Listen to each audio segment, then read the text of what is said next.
Delhi NCR में भूकंप के झटके महसूस किए गए।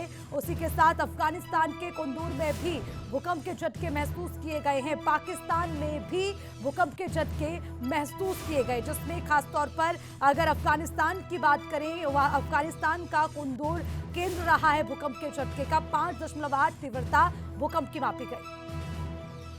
तो इसी पर ज्यादा जानकारी लेंगे विनय सिंह, हमारे संवाददाता हमारे साथ जुड़े। विनय, भूकंप के झटके महसूस किए गए हैं दिल्ली एनसीआर में और उसी के साथ तमाम दूसरी जगहों पर भी, लेकिन ये पहली दफा नहीं है, इससे पहले भी भूकंप के झटके महसूस किए गए हैं। इस संकेत को कैसे देखें विनय? थोड़ी ही देर पहले यानी कि लगभग 7:57, ये कह सकते हैं कि लगभग 8 बजे के आसपास ये भूकंप के झटके महसूस किए गए हैं। न सिर्फ दिल्ली एनसीआर बल्कि अफगानिस्तान, चूंकि केंद्र भूकंप का अफगानिस्तान रहा है, तो अफगानिस्तान, पाकिस्तान और इसके अलावा जम्मू कश्मीर की घाटी में और उसके बाद दिल्ली एनसीआर में भूकंप के झटके महसूस किए गए हैं। आप अंदाजा लगा सकते हैं, चूंकि जब भूकंप का केंद्र अफगानिस्तान रहा है और उसके झटके दिल्ली में भी महसूस किए गए हैं, तो तीव्रता का अंदाजा लगा सकते हैं। 5.8 की ये तीव्रता रही है।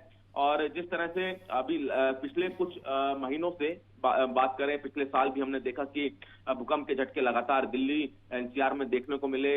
ये कहीं ना कहीं एक जरूर जो वैज्ञानिक है, भूकंप के मामलों के जानकार है, उनका कहना है कि इस तरह के भूकंप के झटके अगर लगातार आते हैं तो वो कहीं ना कहीं उसके लिए कहीं ना कहीं संकेत सही नहीं माने जाते हैं। लेकिन अभी चूंकि जो आज जो भूकंप का झटका आया है, पिछले कुछ दिनों के बाद काफी दिनों के गैप में आया है, इसलिए अभी किसी तरह से जो वैज्ञानिक है वो इस पर कोई टिप्पणी नहीं कर रहे हैं। लेकिन अभी चूंकि केंद्र अफगानिस्तान रहा है और उसकी आहट दिल्ली एनसीआर तक, लेकिन विनय, जिस तरह से दिल्ली एनसीआर में भूकंप के झटके महसूस किए जा रहे हैं, पहली दफा नहीं है, इससे पहले भी महसूस किए गए। हालांकि इस बार भी जो भूकंप के झटके वो हल्के थे, इसलिए लोगों को भनक नहीं लगी, लेकिन ये अच्छा संकेत नहीं है, क्योंकि आने वाले समय में अगर भूकंप तीव्र गति से आता है तो तबाही मचा सकता है।